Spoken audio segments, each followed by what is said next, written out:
going on, everybody? It's your boy Chip from RBA Baits, and we're back at you with another review. This one is of the Espion Solo from our friends at Joyetech.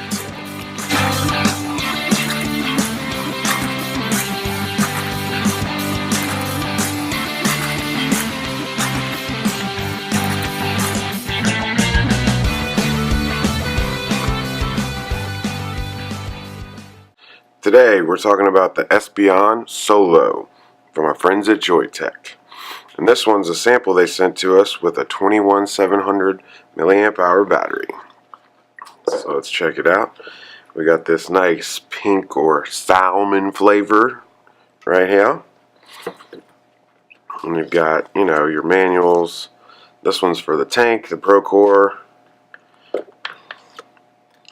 Little warning card. Warranty card. This is some information about the coils, and then here's your manual for the device itself. And you've got 2mm glass. Here's the PreOrder HERE tank with a nice strip tip on it, and your spare coil. In your goodies box, you've got spare O-rings, charge cable, 18650 adapter, and a 810 drip tip that's black. So here's a closer look at the PreOrder HERE tank. Now they've had the Aries and I guess the X, and now this is the PreOrder HERE. Right off the bat you notice that the airflow ring is a lot wider. It's the same depth this way, but it looks like they've added some width to it to allow some more air to go through it. You got your same slide top filling mechanism there. Now it does come with this really nice kind of mesh or honeycombed drip tip, which is cool, and it looks like it's an 810 size. It is double O-ringed, so that's nice and secure on there. And when we take this guy apart, you'll notice it is a standard Baby Beast style tank. This one's got the Pro CA coil in there, you can see that. And if you look at it, it's one really large diameter coil, which is kind of a cool touch. It also has another one in the package, and I've seen that they are releasing some mesh versions of this coil too, which is nice. This one's rated 40 to 80 watts, you can see right there. And it's a 0.4, so it's going to give you pretty good battery life as well as the higher wattage that you can get out of it, but it looks like it's got some nice airflow to it, so that's a nice touch. It's got nice big threads, so when you screw it back together it's not 50 turns, you just got like 5 or 6 there and it's good to go. Nice machining job on this. It's a tall drip tip, but it's stylish, so I think it works really well. Now let's take a look at the mod itself. So you can see here that it is a 20 or 21700 size, but it still fits in the hand really nicely, so bravo on them. You've got your 4 magnets here, and they're kind of skinny magnets, so they hold, but they don't really hold super strong. But we're going to talk about that a little bit more in a minute. Nice brushed metal appointments on it here. Nice big fire button, and you'll notice there's only a single button on the bottom here. The reason for that is because this guy is a touchscreen.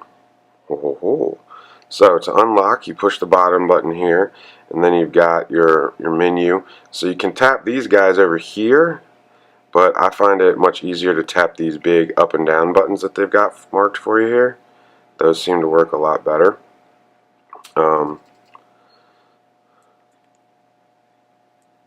3 clicks on the bottom button will go ahead and freeze the screen out.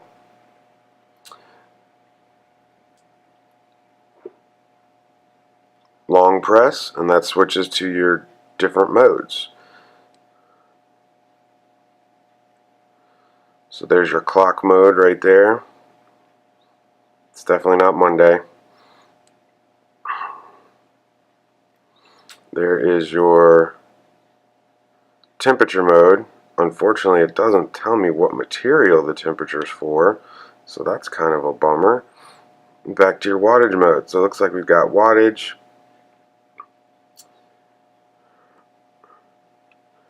a bypass mode,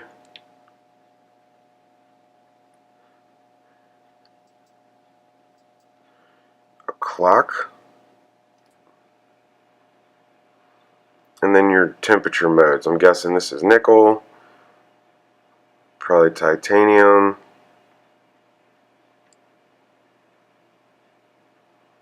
and then stainless steel, and back to our wattage mode. So that's cool. You can see it's got a nice big screen on it. That's a really cool touch. Very bright, very vibrant. Tapping the button right there will give you the main screen. So it is locked now when you don't see the little flashing buttons on either side. So that makes it locked. So let's try and see if I hold long press, switch through the different modes. There you go. So bypass. There's your clock mode again. Temperature nickel. Temperature titanium. And temperature stainless steel. Just like I thought. And then you've got your TCR memory 1, memory 2, memory 3, and back to wattage. So as long as you're not in the adjustment part of it, it does tell you on top which mode is which. So that's a little bit better to use. But I would like to see that on this screen where you're actually adjusting it, so that you can tell what you're adjusting. But you know, not a huge deal. Now you can see it does scroll up and down pretty well, pretty quickly. And then you tap that, locks it back out, goes back to your main screen. So it's a fairly simple user interface, which I think is a smart move on their part. You can see it's got their same 510 on there with the spring-loaded gold-plated pin. And other than that, not a whole lot to it.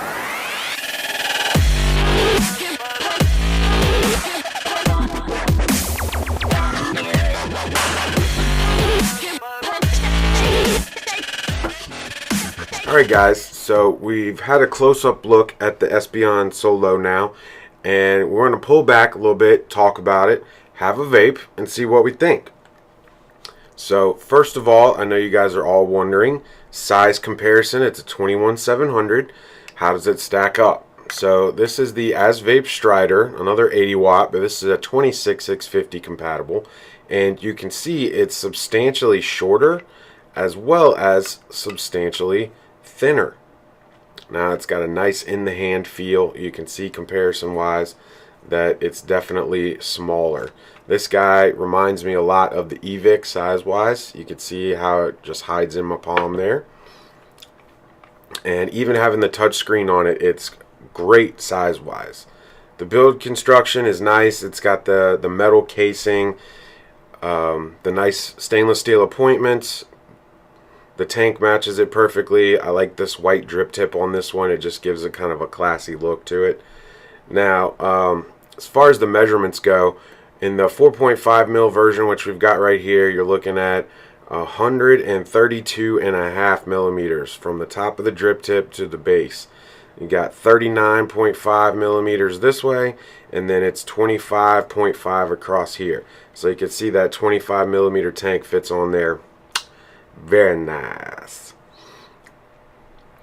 The OLED touchscreen is super big and bright. You can see it there.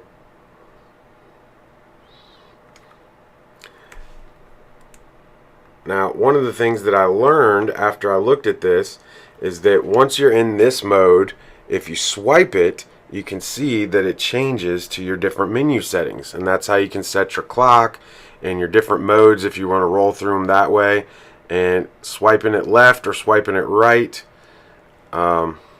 swiping it this way will get you back to your different setting options. Swiping it that way brings you in depth a little bit more.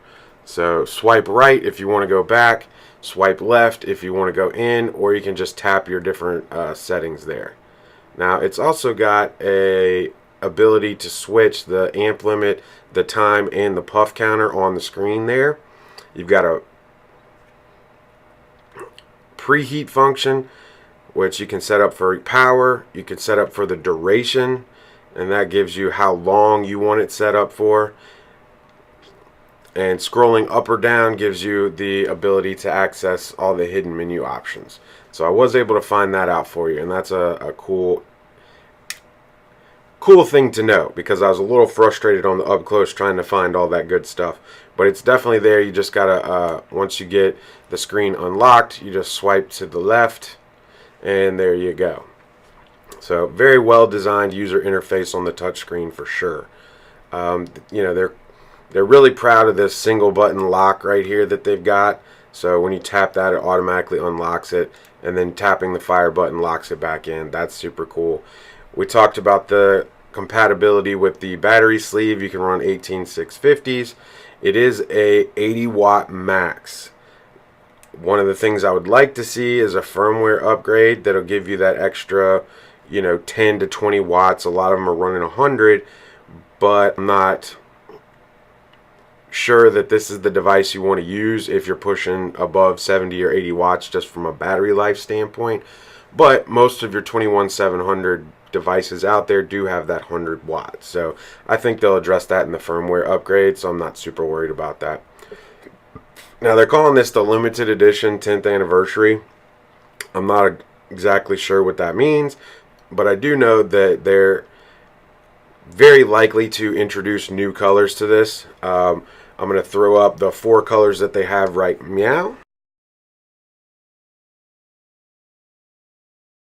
And you can see I've got the pinkish peachish one right here. It's kind of a cool look. I've never seen a mod in this particular color. I think the 10th anniversary specifies the drip tip and possibly the two-tone, you know, brushed stainless steel look. You may see some full solid color ones come out or some other two-tone options later on, but they started off with the 10th anniversary edition. So there you go. Now we talked a little bit about the coil head that's in here. It's a Pro CA, and based on looking at it, what I think they've done is added a larger gauge of Canthal. So you're working with a 26, 24 gauge as opposed to a 30 or a 28 that they normally put in something like this. And it's got some extra wraps, so that's where you get your 0.4 resistance from. But they're calling this 50 to 65 is like the ideal range for it, as opposed to the original Pro Core where, you know, closer to like 40 or 50 watts is the ideal range. But I gotta say, I'm really impressed with the amount of flavor that comes out of this guy, even with that large diameter coil in there. And I think it's a single coil as opposed to a stacked or a parallel dual coil, and that's really where your higher resistance is going to come from.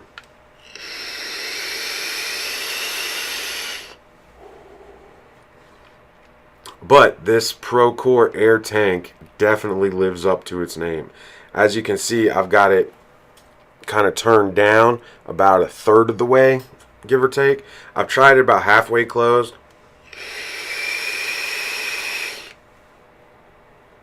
And it's still really airy. So I think for me, with this coil at about 50 watts, 3/4 is right about where I like it. I get really good vapor production, but I still get decent flavor out of it. If you open this guy up all the way, at about 50 watts, it's really not super flavorful. But I think that's why they're calling for this 55 to 65 in that range. This coil's fairly new, so I don't want to push it too hard. But they do have some other coil options that I want to talk about for a second. You know, any of the PreOrder series will work, but those are also compatible with Baby Beast coils. And I've seen that they're going to release a mesh version of this coil, and I'm really interested to see how that works.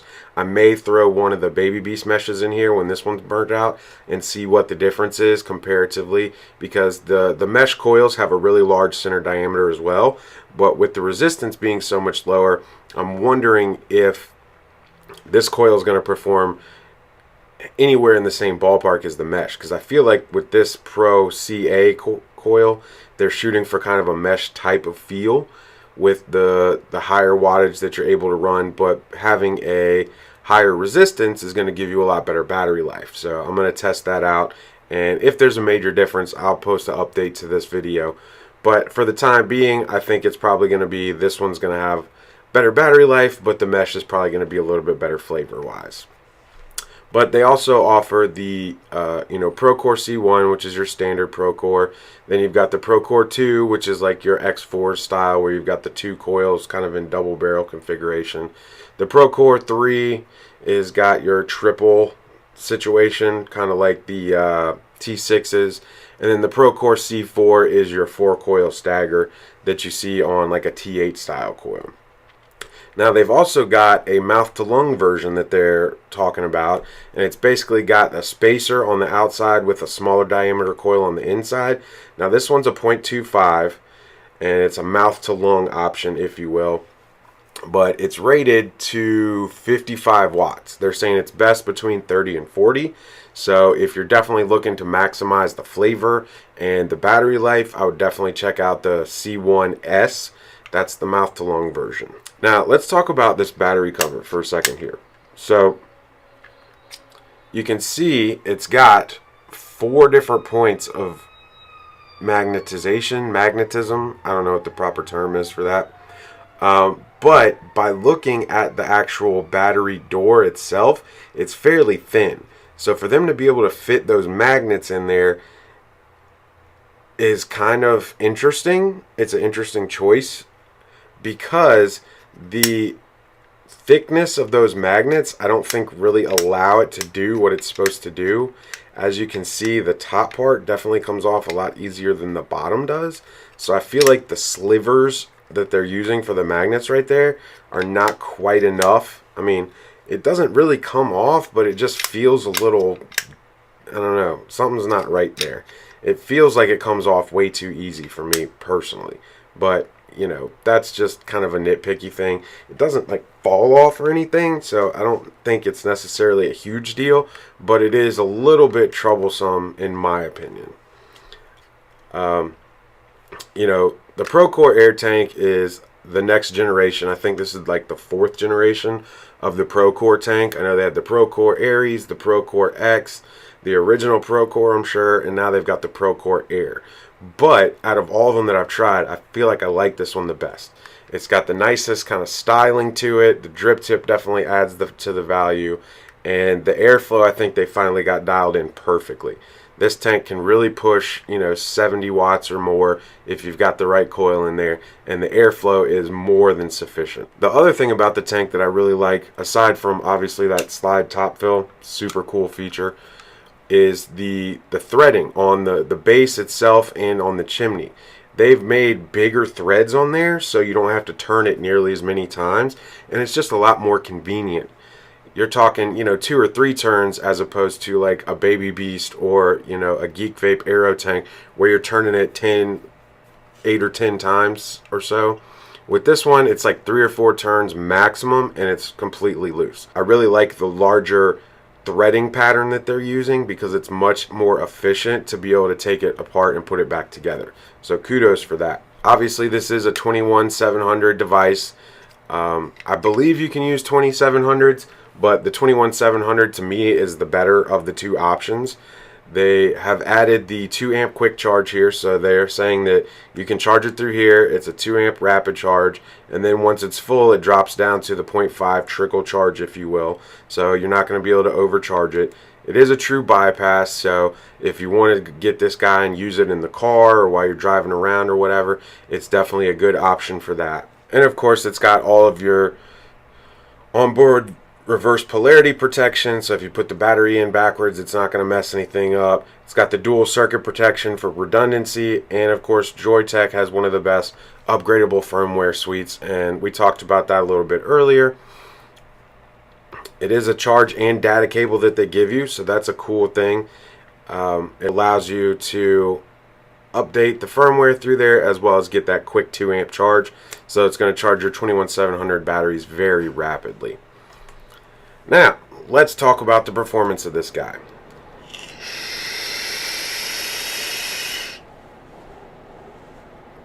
So, we've seen the touchscreen up close. We've seen how they hid the menu features in there a little bit, so you have to swipe left or right. But overall, I'm a huge fan of this touchscreen interface. We've messed with a lot of different touchscreens here, from the Minikin to some of the Smoke stuff, and even some of the newer touchscreens that are out. I have to say I probably like this user interface the best. It's simple, it's easy to use. The lock button makes it so you don't have to swipe a bunch of times like you do. That's the most annoying part of the Minikin. Other than that, I love that Minikin chipset, but having that lock button right there is a huge win in my opinion.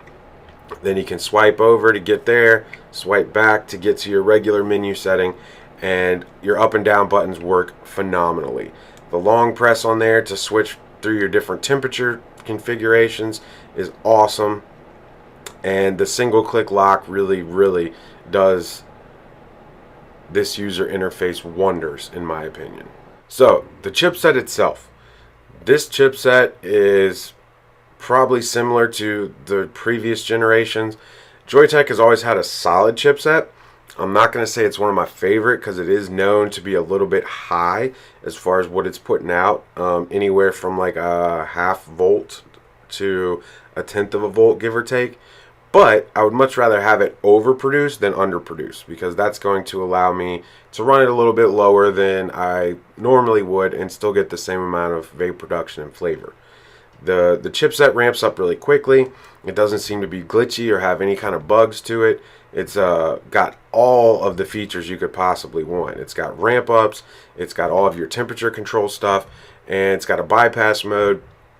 The clock thing is a little hokey to me. I don't ever use the clock thing, but some people out there might like it. So the build quality overall, it's a metal construction. The style and design are awesome with the brushed stainless, the two-tone. This color is even great, even though it's not my personal favorite, but it's different, and that's why I like it. The way that the buttons all work, the way that the battery door is designed and the tank looks are all phenomenal. You know, we talked about the magnets a little bit on the battery door, but that's really the only gripe I have about it construction-wise. And it's not a functional issue, it's just a personal preference issue. So I'm not going to knock them any points for that. You know, the tank we talked about, the PreOrder HERE tank is definitely the best variation of any of the PreOrder tanks they've had so far.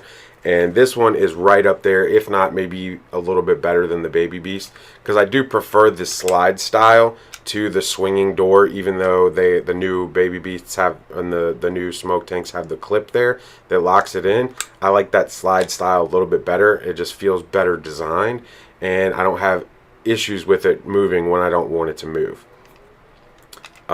Performance, last but certainly not least.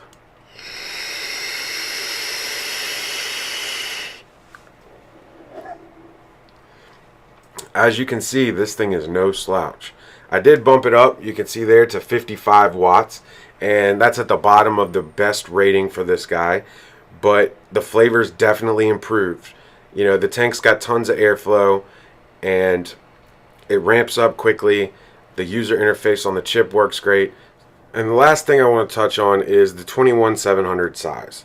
Now, this thing fits really good in the hand. It's almost the exact same size as the EVIC, maybe just a touch taller if anything. But that 21700 battery, I think, is the wave of the future. Anybody that's making 18650 devices, I think, is in the past. We need to focus on the 21700 battery. It's got better milliamp hour capacity, much higher amp limit, and not that much bigger size or density. So you're going to get 25 to 40% better performance out of any device that's 21700 compatible. So why are we still making 18650 devices? I understand there's a lot of batteries out there and a lot of people still have those batteries, but the 21700 is a much better battery for vaping. It's a much better battery for the application we use it for. So let's stick to that and get with the new. That being said, I can't really tell you anything else about this guy that you don't already know. So let's go ahead and wrap this up. Now, the Espion is coming to RVA Vapes. This is one of the first preview videos that we've been able to do. I'm not sure if we're going to have the PreOrder tank with it or just the device itself, but we're going to put them up on our website for pre-order as soon as we figure out which ones we like.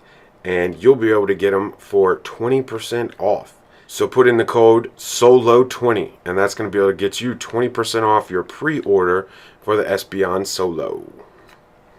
Now, if you want to smoke, that's your business. If you don't, you know where we're at.